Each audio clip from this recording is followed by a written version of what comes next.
Welcome into the DNVR Avalanche podcast presented by DraftKings Sportsbook. Use code DNVR when you sign up for a new account to get amazing odds boosts every single day.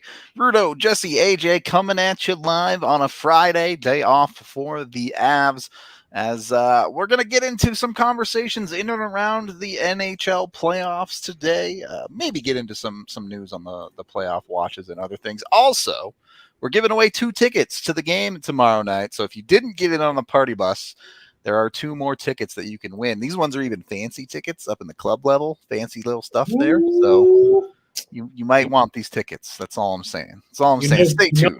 Club level is my shit. So oh yeah. You should make a podcast about it. The good stuff is just might. Stay tuned to the end of the show for your chance to win the tickets. Starting things off here, AJ, you talked about this a little bit, but I wanted to hit on this again. Do you expect Ben Meyers to get into games this regular season? Yeah. Okay.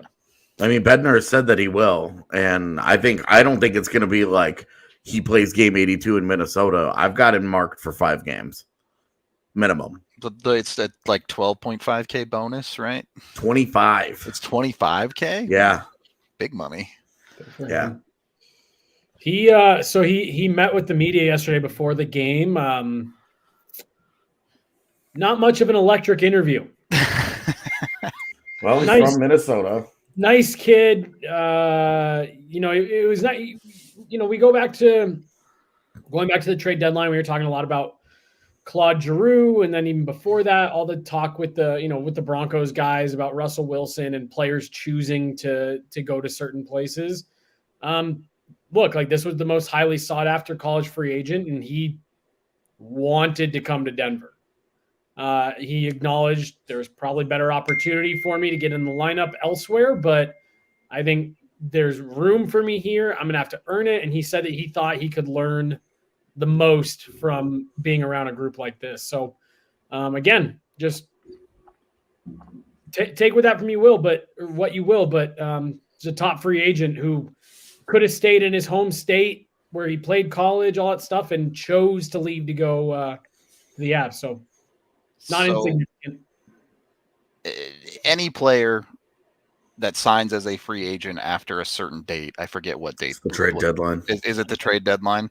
Yeah. Okay, so any player that signs as a free agent after the trade deadline cannot play in the playoffs that year for that team. So essentially, you have to be on a reserve list come deadline day. If you're not on a reserve list, which means that your rights are owned by a team already, then play for that team. Yep. So if you're not on a reserve list come deadline day, you are not eligible for postseason. AHL or NHL. Yep. So it's tough for Meyers this year because both the Eagles and Avs are going to go to the playoffs, but he can't participate. So it's because he went undrafted and opted to play out his year in college instead of signing earlier, essentially. Yeah. Yep. Just this the signing really goes to just reinforces that he's been a guy who's kind of been walking his own path the last few years. Because how many guys have the confidence to turn down undrafted guys have the confidence to turn down NHL offers 2 years, after your freshman and sophomore years in college, and then when you do sign after your junior year as you're the belle of the ball, you do sign and you pick the number 1 team in the standings in the league. Like just a really, I can't express to those who don't follow these types of things, like how weird that is. Yeah. Yeah. Like what a shock it was that he picked Colorado. Well, I mean, let's go back. What now? 4 years ago, I guess, maybe even 5. Alex Kerfoot was kind of in a similar situation where he was going to be really sought after undrafted free agent, or I guess not undrafted, but college free agent, and picked the team that was coming off a 48-point year at the time, Colorado Avalanche. And the big reason for that was there's opportunity for me to get in the lineup. I can jump in right away. I know I've got a spot. And yeah, AJ, just further to your point, forget even the point of the season where we're at in Ben Meyers' situation for the rest of this year. I mean, he's walking into a loaded offensive core. And yeah, there's going to be some shuffling and stuff like that in the offseason. There's going to be opportunities, but this is just not typically, this is where the bottom feeder teams kind of shine, is with these unsigned college free agents. Because it's like not an opportunity. Bottom feeders, Minnesota specifically, because guys like to sign there because they're from there. Mm-hmm. We've seen Nico Sturm was a great example of a guy that signed in Minnesota after a good college career. A lot of in Toronto, because guys from there. Right. I mean, so the other thing I'd say is you see the high profile ones go to big markets fairly often. Yeah, Chicago was really good at this for a couple of years. Yep. Was good at reeling in the New York. Chicago. Yeah, there's a lot of like Adam Fox went to New York. Like he got traded twice because he kept telling the teams, "I'm not signing there. I want to play for the Rangers," and the Rangers are just like, "Sweet being us." Jimmy Vesey. Yeah, well, Jimmy Vesey was cold-blooded because the Predators. Do you remember that when Jimmy Vesey went through all that? The Predators were like, "We're not going to go ahead and trade for somebody at the deadline because we're going to sign Jimmy Vesey," and Jimmy Vesey was like, "I'm out." Nah. Which, I mean, like, his career has turned out to be blech anyway. Like, he's been fine. Like, to be honest with you, if Ben Meyers had the career that Jimmy Vesey has had, that's a big win for Colorado. Taking a huge dub, yeah. That's a big win. Because they don't, there's no draft pick used here. There's no development time that they have to spend. They don't have to do any of that. He gets to drop into the lineup and contribute immediately. The first thing Jared Bednar said when we asked him about just his thoughts on it, he goes, "Free player, right?" It's the first thing he said. So how can you complain? And I mostly make that comment about VC because he did the big time. Yeah, well, VC was like, he was highly sought after. VC might have been like the highest profile college free agent. Him and Kevin Hayes Hayes was big too. Hayes was a big deal too, because for whatever reason that dude just would not sign in Chicago. So is what it is. Yeah, Myers, this whole Myers thing is actually, it's kind of fascinating. And then I was going through his prospect page the other day just because I didn't know anything about his history Minnesota. Yeah. I only knew about him in Minnesota because of watching Sampo. Like, that was the only reason he was on my radar at all. He said he called Sampo before making a final decision and talked to him about the organization and stuff. So why wouldn't you? You know, absolutely. So he said Sampo and Hunter Miska were the two guys he talked to. Yeah, because of the sister or girlfriend or somebody. There's some connection with Hunter Miska there. Well, okay, so all right, I'm glad to hear that there was. I was like, what a random guy to call. Yeah, like nothing against Hunter Miska, but just like, yeah, all these dudes I can reach out to. The goalie who played 3 games with the Avs. Yeah. Okay. Anyway, the Myers thing totally out of left field. I'm still shocked by it. I'm excited for it. It will be fun to see him get in the lineup whenever he does. It will be interesting to see how they manage that too, because it's like they could keep him in the lineup and like rotate out a different guy every night. Like put him in the lineup and then like take Knack out, and then the next night you put Knack back in, you take LOC out, you take Helm out, you take and like Myers gets those games so that he can get that money, and like get a couple of games under his belt and whatever, and it's entirely about next year, but those guys also get to rest, and like you're serving several masters at that point, and that's great. Like I think that's. I wouldn't even be shocked. I mean, I guess it kind of depends on how much they actually care about the President's Trophy and where that race sits in the last couple of days. But I wouldn't even be surprised if Nate got the night off. Oh, I do not expect him to play game 82. Yeah. You don't think so? McKinnon. I do not on the second night of a back-to-back going to Minnesota. I think we're gonna see a handful of dudes. Like that's gonna be a night where you see a power play unit that's got Darren Helm and Logan O'Connor, and you're just like, it's a full-on preseason game. Yeah. That's exactly, yes, that's it. They're going to see a preseason game in game 82.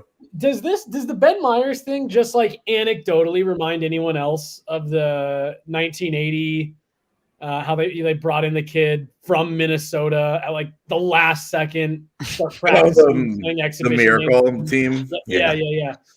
I thought that was kind of funny because we all know that he can't play playoffs. Yeah.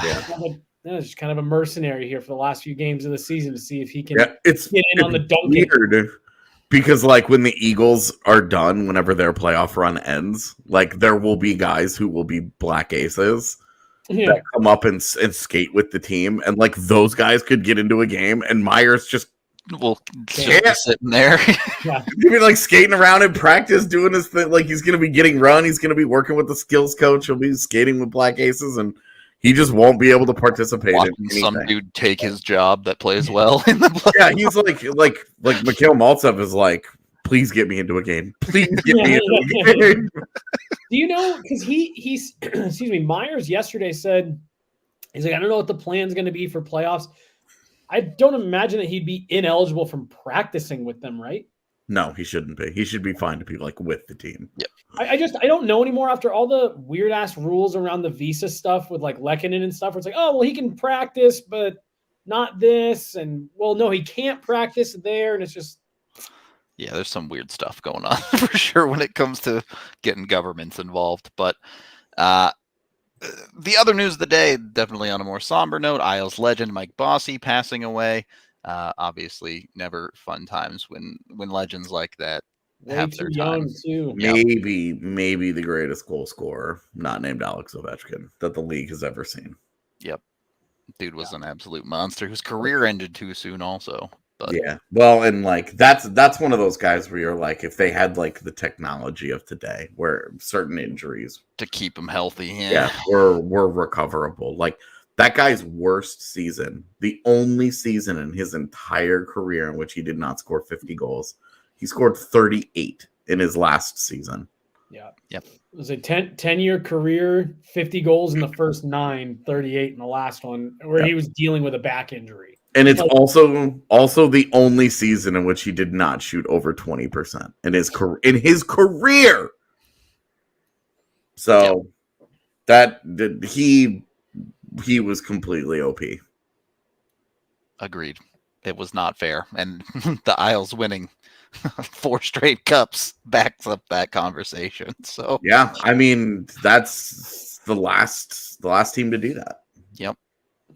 Likely the last team to ever do that. Like that's. I mean, they have an unbreakable record, in my opinion, with the number. It's whatever, like 26 playoff series in a row. Yeah, it's so dumb. Where you're just like, what?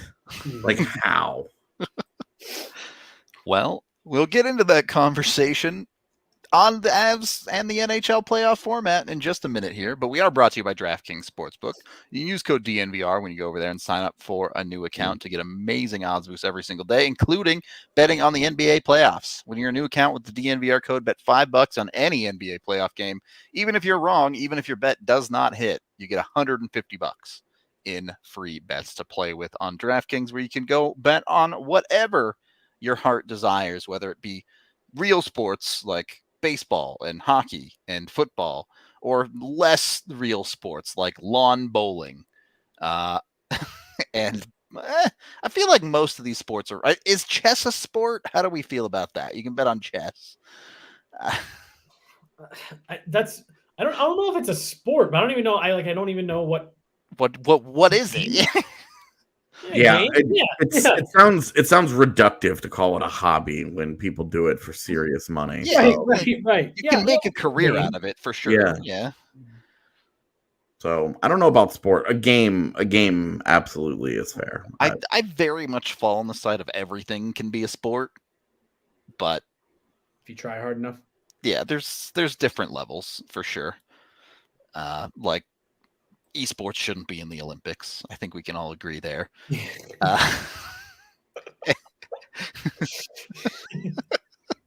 Anyway, go to DraftKings Sportsbook. Use the DNVR code to get amazing odds boosts every single day. Must be 21 or older. Colorado only. Other terms, restrictions, and conditions apply. See DraftKings.com/sportsbook for details. Of course, if you have a gambling problem, call 1-800-522-4700.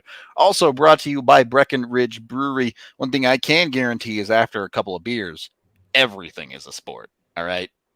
Walking home is a sport with enough beer in your system. Confirmed. So go get yourself some Breck Brews. 8 different kinds on tap at the DNVR bar. You can get it at your local liquor store. We're going to have it for the party bus tomorrow.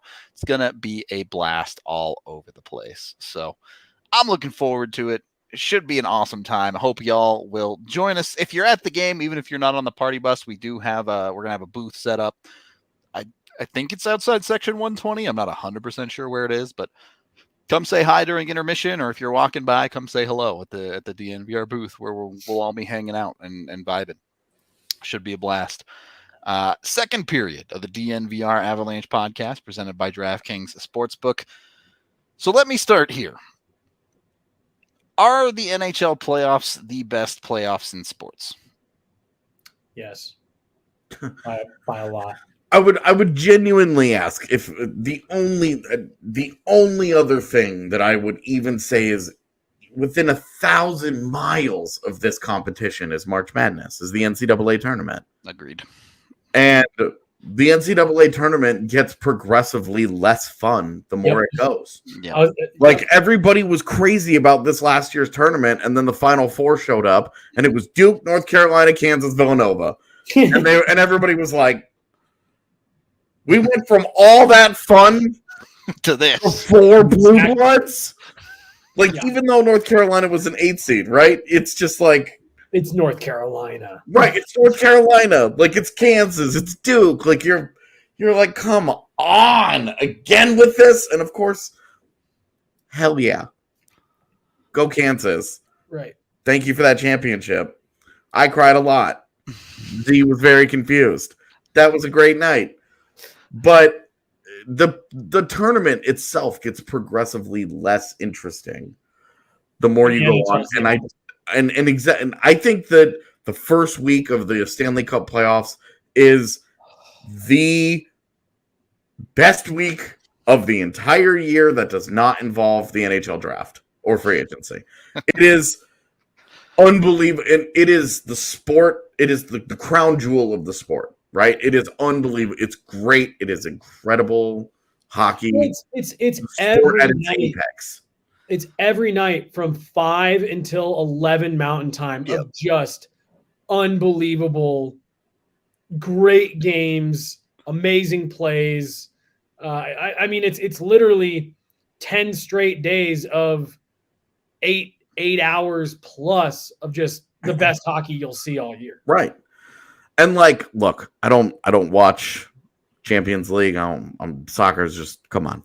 I would like, I think the 2-leg system doesn't even hold a candle to the NHL playoffs. I don't think it's close. Yeah, like I can appreciate it and still just be like, well, dude, for years, ESPN, well before they recaptured the rights, they run a poll every year around the NHL and NBA playoff time.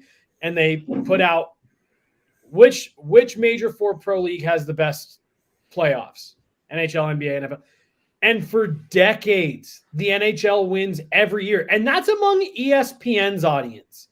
So, like, not traditional hockey fans. Yeah, you're talking about the audience that every time they tweet about hockey, you get flooded with not a sport responses from idiots that are, like, basketball fans. But even all of those people agree, yeah, it's the most entertaining playoffs. Yeah, it's incredible. It is the apex of the sport. The Stanley Cup Playoffs is number 1, and I would say the NCAA tournament is number 2. Okay. Yeah, and what I was going to say with the soccer, I'm sure it's amazing. I actually used to work with these 3 dudes who were, I mean, like, ravenous about Premier League. And what I've learned with soccer, like, even, World Cup, major international tournaments, you do just have to really appreciate the sport to get into it. And the NHL playoffs, you don't even have to be a fan of the sport to understand how great they are. Yeah. Last point on it. Sorry, we can move. Definitely dope. I just wanted to get that out of the way. So we have this conversation under the understanding that it's really, really, really, really good. And maybe the best option is to just not mess with perfection. With that being said, can you make the NHL playoffs better? With that being said, you have 3 people on this podcast today who would all change the playoff format. The games themselves are what is so great. The way the NHL has chosen to organize those games is fucking stupid. I mean, let's start here because this is the conversation. That's the one that everyone has, is the seeding process. And the best argument I've heard for the reseeding process is that under the current format, similar to what AJ talked about with March Madness, you're getting the best matchups of the playoffs in the second, sometimes the first round. Yep. And Bro, you end up with Colorado Vegas in 2 weeks. Yep. Yeah, you could be looking at Colorado Vegas in round 1, and you could be looking at Toronto Tampa Bay. Right. That's the problem with it. 2 arguably conference final caliber matchups. Well, and I think this is the year where you'll hear a louder 1 through 16 option because the conferences are so unevenly stacked that even if you were to even if they were to switch it and go through 1 through 8 in the conference, like there's a decent like right now the Rangers and Toronto are tied, and you could end up with Toronto, Tampa Bay in the first round anyway. Yeah, the entire Eastern Conference is staring down the rest of their conference, going, the first round is going to be a total bloodbath. Like it's going to be brutal. A bunch of very good teams are going to be eliminated in the first round out east this year. 4 of them, in fact. 3 and maybe the Rangers. Got them. You know, I've hated on the Rangers all year, but they're actually playing great hockey right now, and I'm just they're playing great. Damn it! Yeah, they're I hate on them and act like Igor Shesterkin is their only player. The Oilers also playing great. Doesn't change who they are. Good. Yeah, well, which would you rather go into battle with, the bad goalie or the league's best? If you're going into the postseason, if you're the Rangers or Oilers, which one would you pick to win a round? Which one did you pick to maybe win 2 rounds? Igor Shesterkin's been insane. That's why you play 7. I mean, I think a goalie could carry more, but you're asking me to bet against Connor McDavid. That's never easy to do. Yeah, I mean, it's like they would have paid the last playoffs. Is this? I guess if I'm asking that, it's like who's the matchup for the Oilers? Yeah, right. Because if it's the Kings, I'm picking the Oilers. Right. If it's Vegas, I'm not picking the Oilers, dude. I'm not. I'm sorry. I'm just not. So no. Anyway, like we're. Getting back into format, format conversation.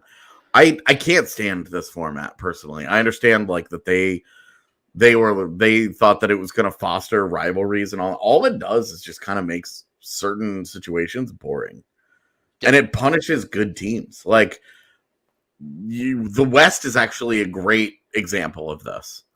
Because if they were to do 1 through 8 right now, you're looking at St. Louis and Minnesota as the likely first round matchup in the Central Division. Right now, those are teams 3 and 4 out west. Yep, and that's where you're like Minnesota. Because if you're 1 through 8 right now, it would be St. Louis Edmonton, which I think would be a hell of a series, and Minnesota Nashville.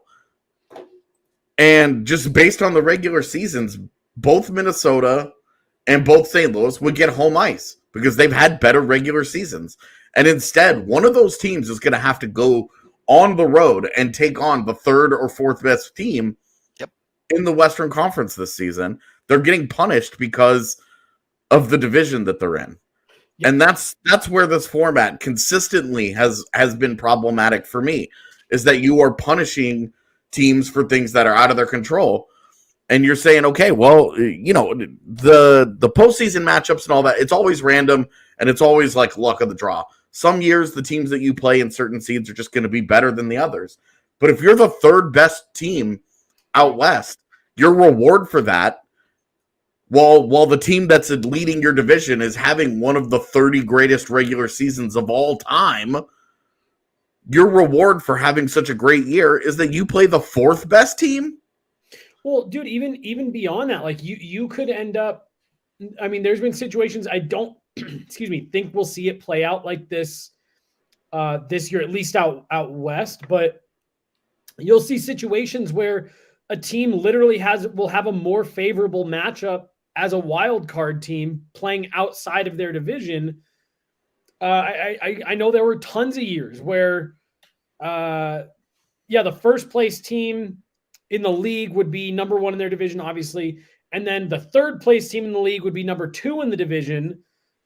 And then the first place team in the other division in that conference would be like eighth or ninth. So if you are fourth place in a certain division, going up one spot literally makes it, oh, wow, you got a better seed. Nice. Your reward is the second best team in the fucking league. Like it's just, it's crazy. And then that, and I think that's a great point that you bring up, because that's before you even get into these second round matchups and how you end up with some of these really great matchups in the second round. You end up with teams being punished, I think is the right word, for moving up the standings. Yeah, like if Minnesota, so just going to use the Wild as an example here. If Minnesota is to get to the conference final this season, they will have had to go through two of the top four teams out west to do it. Because they will have had to go through St. Louis and then Colorado. Obviously, I'm assuming Colorado wins its first round series in this scenario. Yeah. So you have to go through those. That's bullshit, especially because even looking at the standings, with a game in hand, they're 1 point behind the Flames. They could finish. They could finish second in the conference and not get essentially any meaningful reward for that. Their reward for that would be the hardest path possible. Yep. Like that's a system that it's really easy to look at and just say, this is broken. So this doesn't make sense. Why are you're doing it to try and you want to foster rivalries and this and that. Like those always come about on their own. Well, Colorado Vegas does not need any help to be a rivalry if they see each other in the postseason every year. No, the thing is, I think the argument for fostering rivalries is that's why you leave it at 1 through 8 instead of 1 through 16. Well, and we've talked about this, I think, on the show, where rivalries come from knocking each other out in meaningful games, meaningful rounds. Like, yeah, it sucks to, obviously you never want to get bounced in the first round. Avs fans, that's kind of what really jump-started the whole thing with the Wild was, they knocked out the Avs in the first round. But again, like you get over that stuff. Losing to these top teams in the conference finals, that's what builds that rivalry. So the irony is their whole point is missed anyways because they put all those matchups that would cause a lot of hatred too early in the playoffs. I agree. I think especially it just when the team that you're watching loses later in the playoffs, it hurts more, right? There's just more behind it than there is for a first round series. And I think especially when you look back at things historically, when teams lose in the first round, instead of it going, oh, that was a matchup between two good teams, you go, that team actually just wasn't very good. Right. Because they lost in the first round. So I do think that does affect it a good amount, but I know a lot of people in the East are going to be yelling about 1 through 16 instead of 1 through 8 this year. So 1 through 16 I think would be so much fun. I think it'd be, if you let me redo the playoffs tomorrow, I'd just straight go 1 through 16, regardless of conference, division, whatever. So again, that would mean, just looking at it right now, that would be Colorado and Los Angeles. It would not hilarious change part. anything for the Avs, correct. Yesterday, when I looked as well, if the NHL did 1 through 8, it was Avs LA. If the NHL did 1 through 16, it's Avs LA. So they're probably the least fun. It would have massive repercussions in the East, though. Yeah. Oh, yeah. Well, and that's I think that's the where the conversation actually is. Like, that's where you're selling people on it, right? Yep. Because Florida is then talking about taking on Dallas. Yep. Instead of what I think right now it's Washington. Yep. Yeah, it's Washington. They'd get Dallas. Carolina would get Nashville. Toronto would get Edmonton. The difference between Toronto getting Edmonton and Tampa Bay. That's huge. Yeah. Well, and then, you know, like my whole thing with it is, okay, you want to breed rivalries. Avs Wild, Stanley Cup final. Avs Knights, Stanley Cup final. Montreal, Toronto, Stanley Cup final. Pittsburgh, Washington. Like, Alex Ovechkin snatches Sidney Crosby's 4th Stanley Cup like straight from his hands. That's how you build rivalries. The question, I think they probably look at Ovi and Crosby and they say this is why the system works, because they had to go through each other. Yeah, but how many times were we looking at them going through each other in the second round as the 2 best teams in the league? Last year, teams I'm just 1 and 2 in the NHL play in the second round. It's like, well, and I think that's their. Again, I think that's probably an argument in favor of how they have it, where they're like, we want that. We want, because the chances of getting of having those 2 face off in the postseason as often as they did, if you open it up to 1 through 16, is really, really low.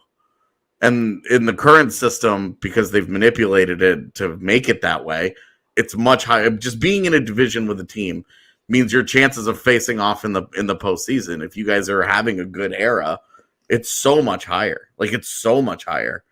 Unless you're the team that's winning, unless your team is winning the division every single year. Like, it's just a really high chance that you're going to see these teams consistently.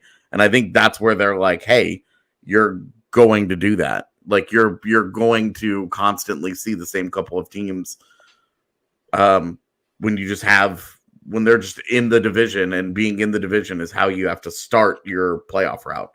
So that's I think that's an argument. We're kind of accidentally making the argument for how it is. I completely disagree. But like, you're envisioning like a dream scenario that's just really unlikely to happen.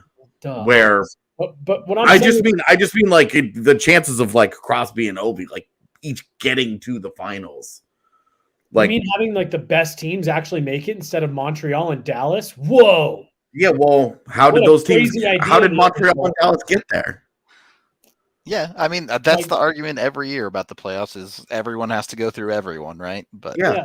But that at some point, it's like there's no easy path. At some point, you're gonna have to beat somebody. Each of those teams beat a couple of somebodies to get there. So I mean, like, let's all be honest. We all knew watching those last 2, like, these are not the best teams. No one really had interest in watching. Like, the last 2 years, like, the Cup finals have been a bummer because it was an absolutely stacked team against an overmatched team. But those overmatched teams won their way there, and that's how this works. Like, in 1 through 16, the same thing is possible. The Kings could absolutely just beat Colorado in round 1 and then beat somebody in round 2. My question for you is, how would you handle subsequent rounds? Thank you for explaining how winning reseed. Oh, you reseed for sure. Is it just reseed based on like points percentage, or I guess just points? 100% reseed. Okay, because that's the thing that I liked about last year that they did was the conference final. We didn't know. Yep. And how it played out, it created an interest from like our perspective. In the second round, we're watching Colorado Vegas. They're up 2-0. We're starting to take a peek at what might be next in round 3. We're invested in the other series going on because we don't know points percentage and all, right? Or the reseeding factor made it so that we were interested in the other series beyond just like, I just want to watch good teams play each other. And I thought that created a really fun wrinkle to the process because I really liked I think the reseeding of certainly the last 4 should be something they consider all the time. Yeah. I really liked that. And like, say, let's use this year as an example, okay? We'll use this year's format, but we'll reseed the last 4. One, it makes the President's Trophy mean a little extra because Colorado and Florida could end up. They get home ice no matter what. Exactly. Then. Like that changes it just a little bit. And I think it creates more of an incentive. Because right now, I think if you were to ask most Avs fans, how much do you care about them winning the President's Trophy? It's like pretty low. Yeah. Because they're so clearly, like, they're going to win the conference. They're probably going to secure the division and the conference this week. Like, there's not a lot left with, like, the race for the President's Trophy is just kind of like, okay, like, it's neat, but I think reseeding creates an extra importance on that. And anything that both keeps the regular season relevant, because if we have to sit through 82 goddamn games, they better mean something. So I think anything that keeps those games relevant, keeps the regular season relevant, but creates a dynamic postseason field, I think is something I would consider. Okay. We are brought to you by the American Raptors. You can go catch a rugby game down at Infinity Park in Glendale this season for completely free. Just show up and have a great time. You can get your free ticket online at infinityparkatglendale.com.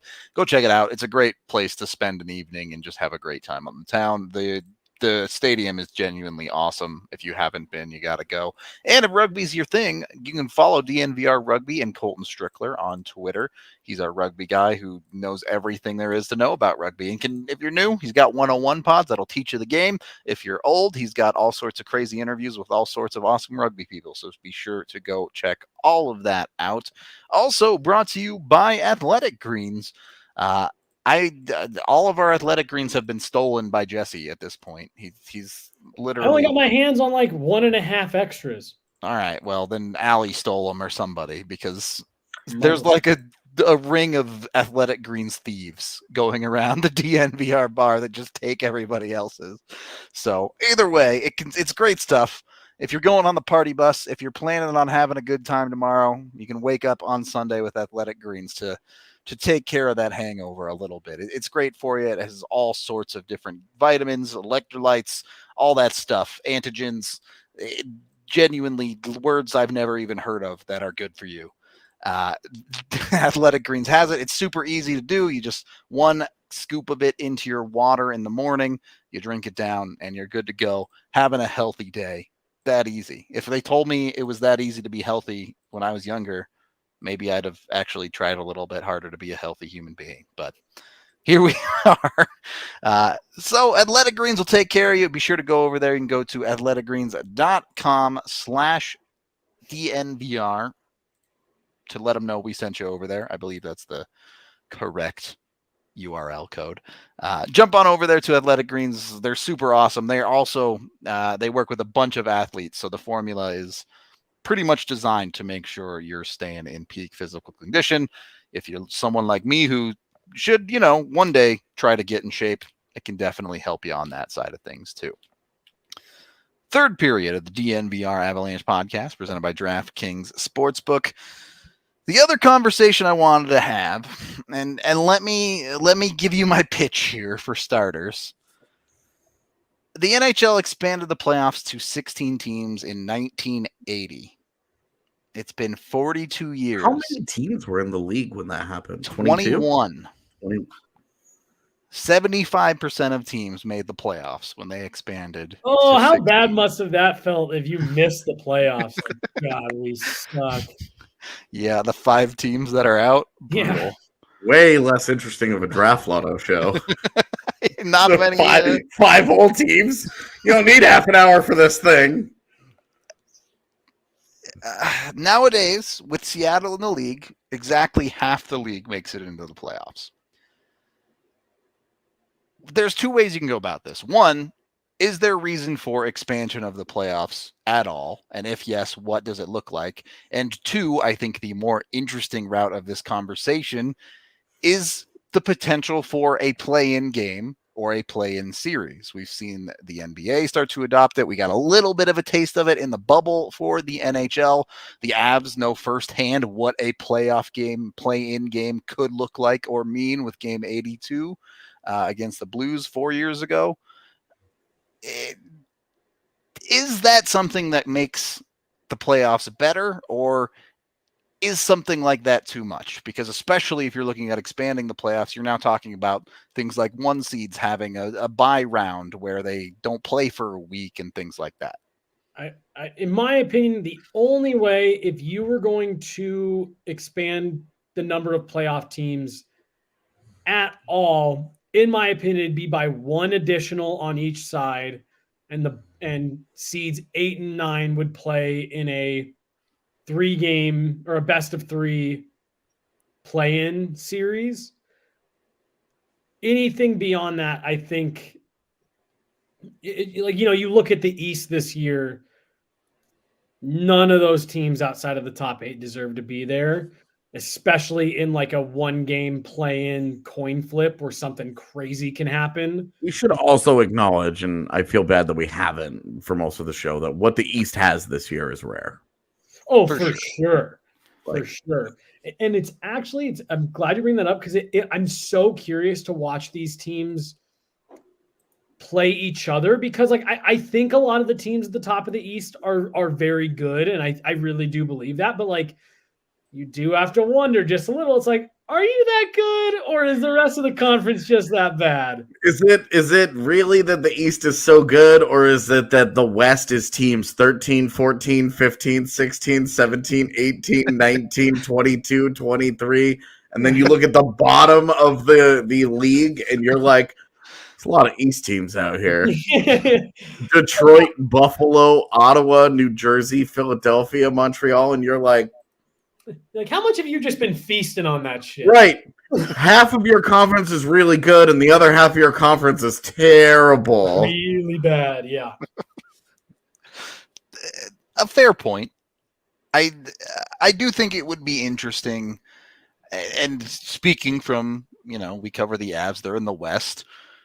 Instead of us having this conversation of going, oh, one of LA and Vegas, or maybe it's Dallas, or maybe it's Nashville, one of these teams is going to miss. One of them's going to miss. Instead, why not just have that one playoff play-in game or round or whatever you want it to be? I really do think, and we've talked about this both privately and on the show a lot this year, how upsets happen in the NHL on a nightly basis. What you would consider an upset, right? Where hockey, more than any other sport, has randomness for sure. Is truly a random, any given night type thing. You look at the other 4 major pro leagues, the teams at the top typically don't lose to teams at the bottom. The NHL, that happens constantly. So yeah, it'd be hard to have it just be a play-in game. I think what they did in the bubble, if you're going to do it, I think that's the way to do it. Best of 3. That way, if again, using the East as the example, if it's Washington, Columbus, if Washington has an off night, they've got a couple more games to prove they are who they actually are. My counter argument there, first, one that I think is more solid, if you're having a best of 3 play-in, that's 5 days, plus 2 days after that for the team to rest and go into the first round. You're now talking about the better teams in the league not playing for an entire week going into the playoffs. I think you just made the argument for it. Yeah, you could say that that's a plus. You could argue that, because if the rest of the playoffs, let's say play-in started 2 days after the regular season ended, and you start them maybe on the same night or maybe every other night, and for 5 days you go every other night with those 2 teams, and then the field is kind of everyone else. It's fair because everyone else got the time off. How about? I like the idea because I do think time is a concern. I like the idea of your entire team mattering. And I say that because I think your backup goalie, like the backup goalie we get into the postseason, like rarely ever. No, here comes the argument for back-to-backs. Here we go. Here it is, baby. And I think Your mic cut out. That's a sign from God that you shouldn't be making this argument. Well, I actually think I like where this is going. Still not no. back. Still not back. Can't hear you. Nope. Nope, still not working. Back-to-backs banned from the playoffs, confirmed. Oh, I heard that. Nope, didn't hear that. But yeah, so backups. I'm just going to guess at what you were saying and just give us some blinks and twitches if I'm correct. And what about this? There you go. Okay. So I'm saying what you would do is in this play-in scenario, you would play Washington and Columbus play. They would play back-to-back, both in Washington. So there's no travel. So you play 2 games in Washington, and then if there's a third game necessary, then you go to Columbus to play it. All right. What if you go full English Premier League and you just play 2 games in Washington? No. With total score. No. No, I'm pretty against that one. No. Here's the thing. I actually don't mind the idea of a 1-game play-in. I don't either. For the record, I would be totally okay with a 1-game play-in. I think that's fine. And if you're mad about, well, hockey's a game of luck in 1 game, get a higher seed, bud. It makes the regular season count a little bit more because then you avoid that. Yeah. You're making the postseason, but you avoid that. And look, like we've seen in both baseball and basketball, play-in games are just interesting. Yeah. They're fun to watch. And like the Braves went from the wild card game and won the World Series last year. Like, and again, it's possible, right? Like I just think that they have been interesting in other sports. The idea that they would also not be interesting. I saw somebody in the chat reference, oh, well, then game 82 isn't as special. But the wild card game becomes your game 82. Well, and I mean, it's still very possible that you have to win a game. Like you could have a scenario where a team has to win a game 82 to get into the play-in game. Like, it doesn't eliminate that. Another suggestion: do you maybe take the regular season down to 80 games to fit in something? Okay, well, any suggestion that involves the regular season shortening is taking money away from the owners and is never going to happen. If it were up to me, this season would be like 60 games. But I would have it. I would have it at 66 personally, and I would. That's where I think that's the sweet spot of the regular season. Because if I would have it at 66. Yeah, definitely the nice feel like number. It was a missed opportunity there, AJ. It would having it at 69 would be fucking stupid. So it's great. It's a great joke. It's a good layup, but no. I love the play-in though. I love the play-in in both baseball and in the NBA. I literally sat and watched part of Spurs Pelicans the other day because it was a play-in. Because I was like, oh, this could have an impact on it, and I mean, it's just interesting. Like it's just for me, it's compelling. It hasn't cheapened the regular season in any way. Like, well, I think especially when you're talking about play-ins between an 8 and a 9 seed, it kind of shows the farcicalness of even seeding teams that deep into the division because there's nothing that separates those two teams. Yeah. On any given night, either of those teams could win a hockey game against each other. And I'm not talking about just luck. Like the East definitely skews this conversation this year. And the way the East shook out is the argument for not doing this.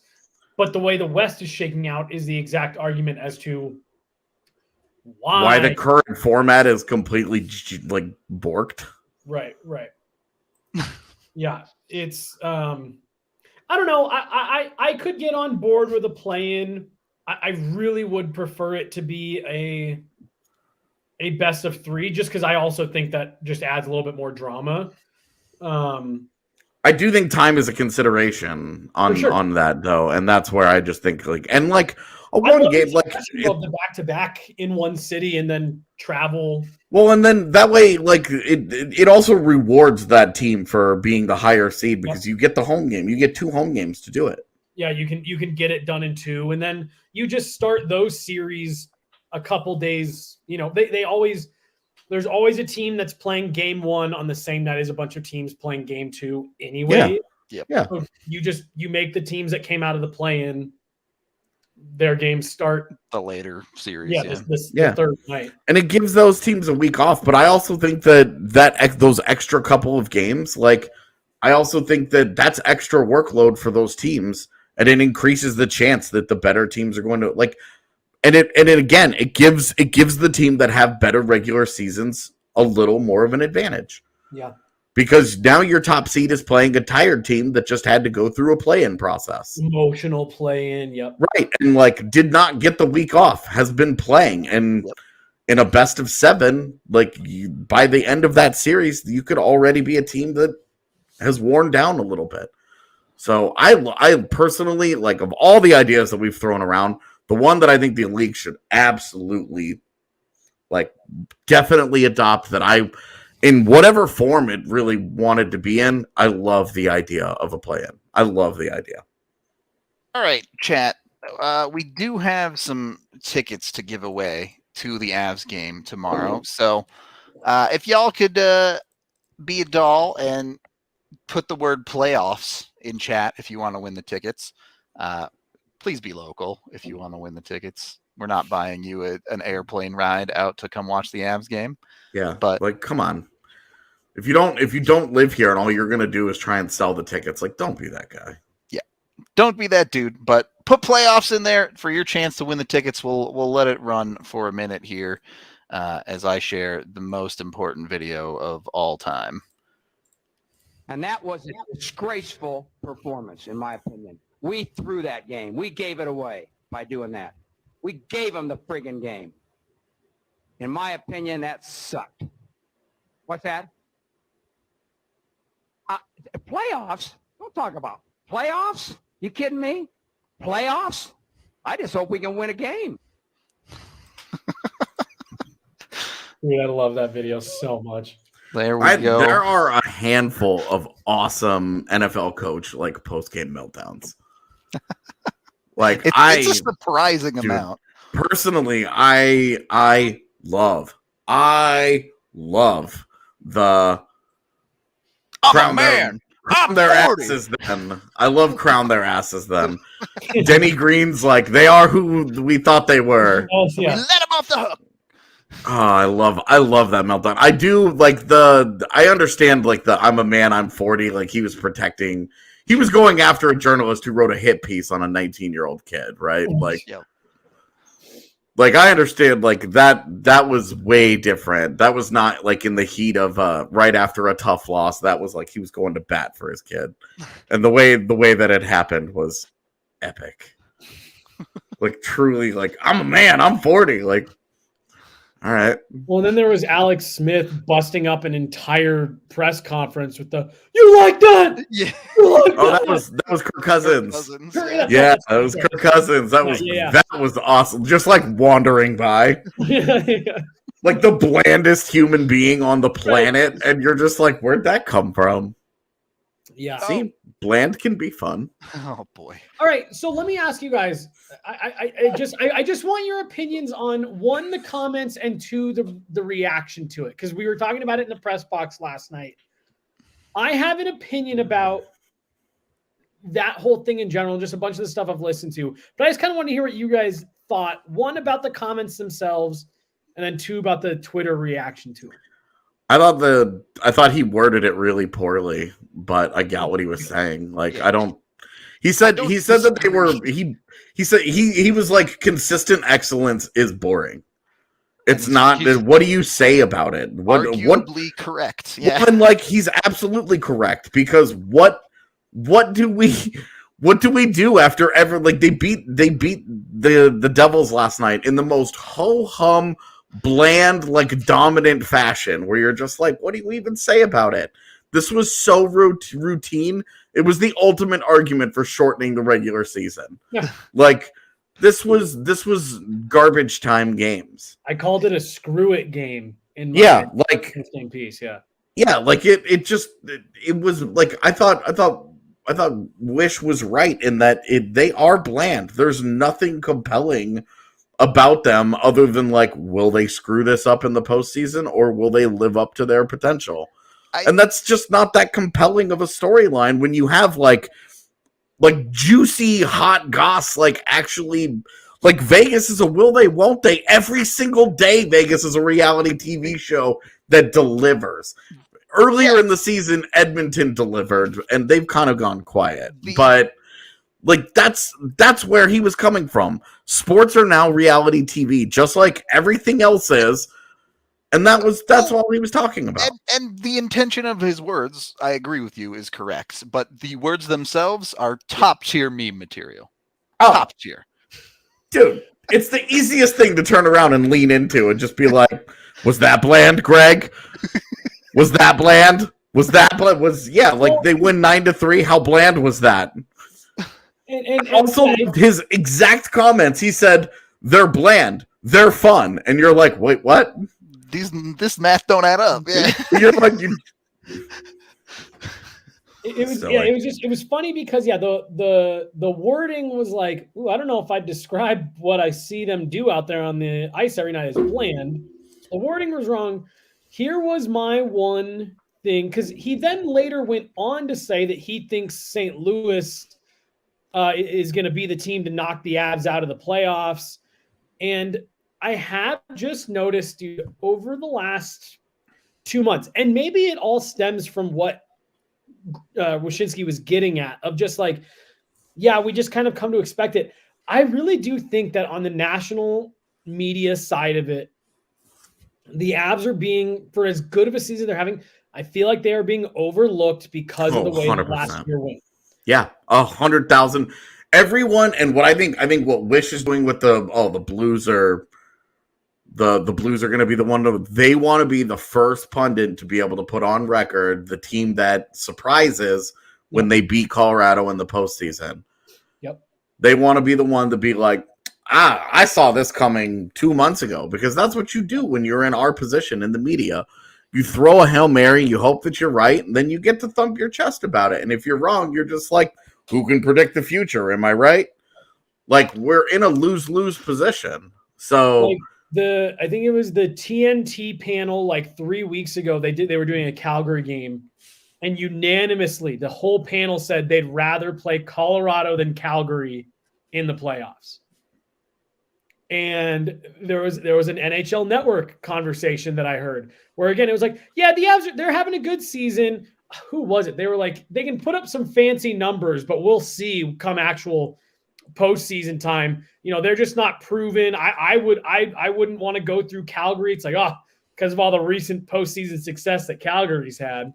So it is just a little interesting that as good as the Avs have, as elite, to your point, AJ, like this is going to be an all-time regular season. It already is in terms of Avalanche franchise history. Mm-hmm.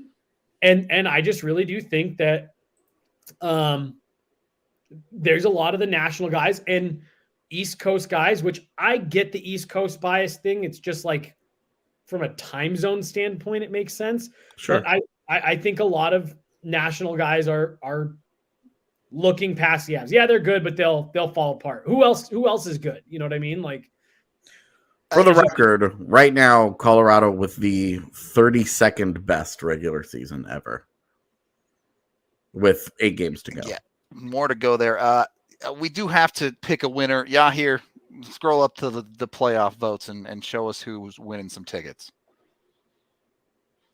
John Ida, congratulations. You have won yourself 2 tickets to the Avs game tomorrow night. I believe they're section 232 up in the club level. So you get the dope seats.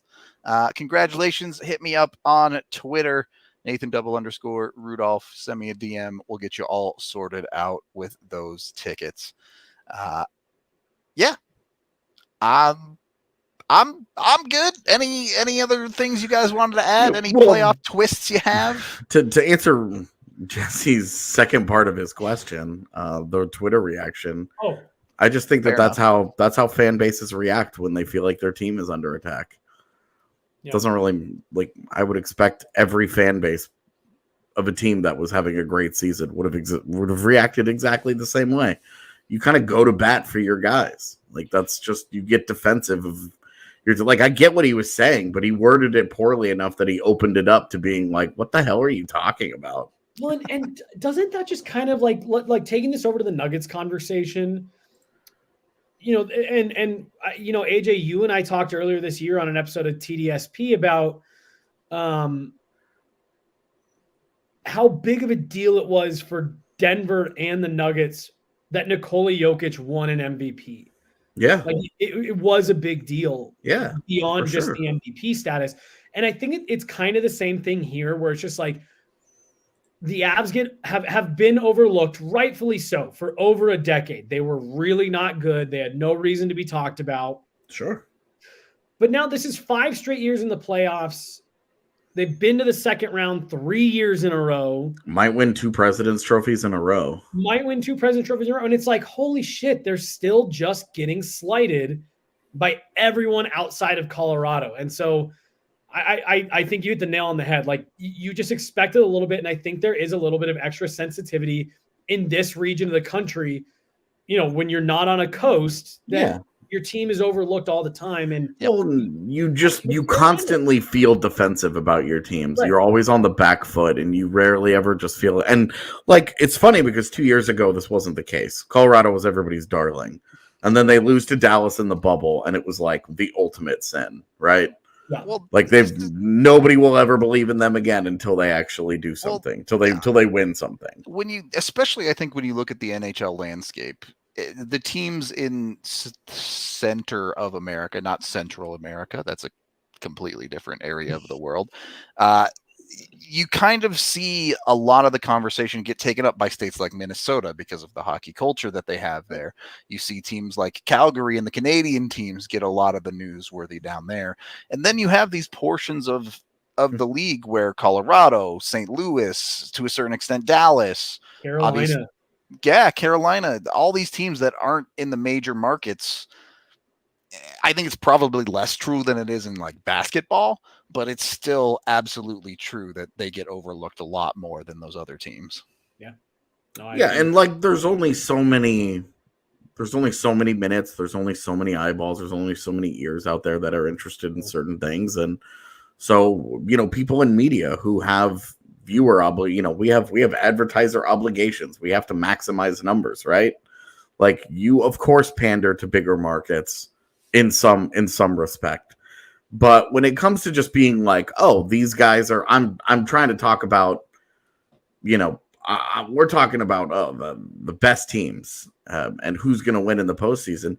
It is a little bit baffling to me that a team that has been the best team in the NHL since the start of November, not like, oh, they had a good month. Right. But the best team in the NHL since the start of November, from game 11 on, is like actively getting picked apart in the way that they are. It's really, and like, you're looking at St. Louis and people are like, oh, Wish is like, oh, the Blues are going to be the team that knock the Avs out. Which goalie is going to play? Right. Like, and what happens if Ville Husso just doesn't get it done? Like, Ville Husso has no meaningful playoff experience whatsoever. You're going to pick that guy to outplay Darcy Kemper in a postseason series? I know Darcy Kemper doesn't have, like, that kind of track record, but he has one. Right. And it's just so interesting to me the way that people have twisted them, like the mental gymnastics that have been done to pick apart clearly the best team. And you can't even just be like, oh, well, the West isn't any good, so the Avs just ran away with it. Okay, how come none of these other teams ran away with it? Right. How come the Avs have been good against every other power in the lid? Right now, the only team to sweep Colorado in the season is freaking Columbus. Right. Otherwise, like they've picked up wins. They've been good against everybody else. Like Carolina and Washington are the only other two teams that they've got losses against. They got smoked by Washington. They played a great game in Carolina. We'll see how those go, but that part of it is fascinating to me. Yeah. I thought that the whole Bland comments, as soon as you saw them, it was just like, these are silly. And people are going to lose their shit over this. But like, I do think it has been interesting the way that people have worked really hard to figure out to try to be the first one to figure out where Colorado is going to fail. To talk themselves out of the Avs. Yeah. Because it's like all those teams have to go through Colorado this year. Right. You know, like the bubble, there was no home ice in the bubble. And who knows what kind of difference that would have made. And last year, like the two teams that tied for the President's Trophy met in the second round. Someone had to lose. Somebody had to lose. Like, would Vegas be getting totally shit on right now if they had lost that series? Would people be like, "Oh, we're never going to buy them again"? Well, and the fact that Vegas has also lost to Dallas and Montreal. Like, right. We talk about, the Avs lost to Dallas and like Vegas has gone through that same stuff, but for some reason that same conversation hasn't followed Vegas. Because the conference finals are different. When you make the conference finals, you're close enough that people are like, yeah, what's up? But it's also like you've been upset in the last two conference finals. You lost to the inferior, to what we all believe to be the inferior team. Right. Both times. But both times it was looked at like, wow, I can't believe how lucky Vegas got that Dallas. Yes. How lucky Vegas got that Montreal came out of this bracket and they blew it both times. Yeah. I mean, really, like it's blew it. The Avs in the Dallas series, not to rehash this and we can get out of here, but the Avs at least had the excuse in the Dallas series. They were on to Michael Hutchinson and down like 6 regular skaters. Yeah. Vegas has. I mean, there's no Gabe Landeskog, there's no Eric Johnson, and like go back and like look at that Game 7 lineup. Was there even sometime? Mikko? Yeah, I think he was in that game. Was he in Game 7? Yeah. Regardless, it's all just interesting in the Wyshynski stuff. Just kind of got my gears turning on all of this and just kind of thinking about that narrative and listening to the larger. The comments were whatever. They were throwaway. We all say stuff like that sometimes, but I do think the deeper conversation of how hard media people have worked to discount Colorado has been interesting. Interesting, for sure. Especially since the deadline, where I'm like, look, before the deadline, I think the team had overplayed its ability. But now I'm like, dude, they're bulletproof. Like, they've got a great goaltender. Their defense is absolutely stacked. And in all of the ways that you want it, they have elements of size and physicality and puck skill. They have the high end. They have everything. Now their forward depth. We haven't even seen their forward group at all. Not once. The playoffs is going to be the trial run for how good the team can truly be. Isn't that what you want going into the postseason, to still be trending upward instead of just being like, well, we treaded water for 2 months and well, now we have to try and care about this. Like the Avs are, I don't know. It's all kind of broken in such a way that I think it's going to be good for Colorado. And I'm fascinated to see how many people truly, like when it comes time to pick playoff stuff, how many people start picking against them. Because round 1, I don't think it's going to happen. But if they get to the second round, starting in round 2, I think it's going to be a lot. Yeah. Okay. I think that's a good place to leave it off. So we are going to get out of here for the day. We appreciate all of y'all hanging out with us on this one. We will be back tomorrow. Times of things will be a little bit weird because we're going on the party bus. So pregame should air at its normal time, but it will be pre-recorded. And then postgame will happen whenever we get back to the bar after the game. So it'll be on at some point. But hopefully a lot of you are just hanging out at the game and at the bar with us. We hope to see you there. We will talk to all of you sometime tomorrow.